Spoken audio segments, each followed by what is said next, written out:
Yeah, Edie, so first I do want to start, though, with what's happening outside City Hall right now. As you just saw live inside, City Hall is packed with people. You can see that a line is literally forming outside. So these folks standing in line, lots are in line to do public comment. Some say they're just in line to get in. Well, we can tell you I just talked with a Sacramento police officer, and they said no one is getting in at this point. They are totally at capacity. But this is just painting the picture of how contested this is and how many people want their voices heard. Now, let's go back to that press conference at 3 o'clock earlier with the mayor that was closed. The mayor, who was Jewish, was surrounded by members of Sacramento's Muslim and Jewish communities. He said this resolution that took months of writing and revising with members of both groups shows that peace and compromise are possible. Although many support this, we also heard from some on both sides who do not.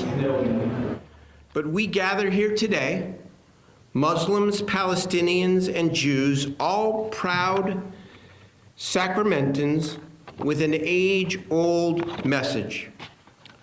We are not at war in our community. Sacramento Mayor Darrell Steinberg uniting with neighbors across the Muslim and Jewish communities on a ceasefire resolution.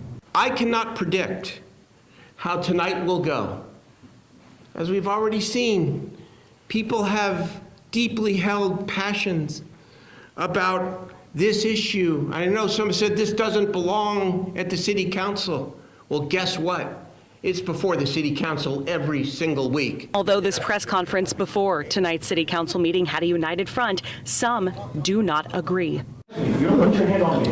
You don't put your hand on me. He's putting his hand on me. The event interrupted by a man claiming to be an organizer for marches in support of Palestinians. To be able tonight to reconsider those items. City Council member Lisa Kaplan, who is Jewish, says she is opposed to the resolution. In an exclusive interview today with KCRA3, she says she fears it will spark more anti-Semitism. She also has concerns about its specific language and if the council should even be creating a resolution at all. I have spent too much time on this resolution and not enough time on our budget cuts, because you know what's going to happen with our budget cuts?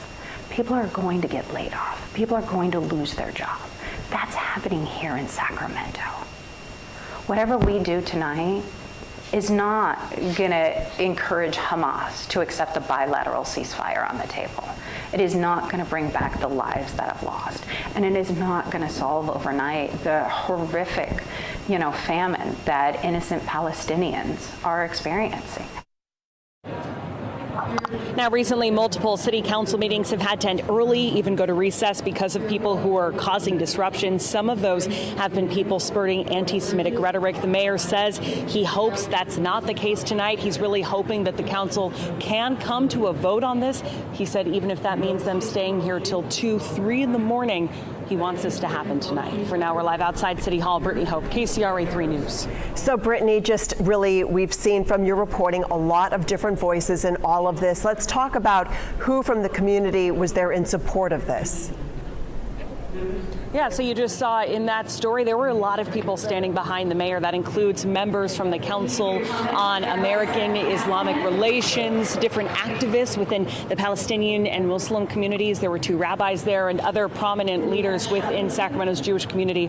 But it's also notable who wasn't there. Just yesterday, I did an interview and a story with the Jewish Federation, whose board voted here in Sacramento to oppose this resolution. Other rabbis from other large synagogues and temples here in Sacramento also were not present. So again, it's very clear, and we've heard from many people who oppose this, that a lot of these groups aren't speaking for everyone. But that's what the mayor says he's hoping he can find some common ground on.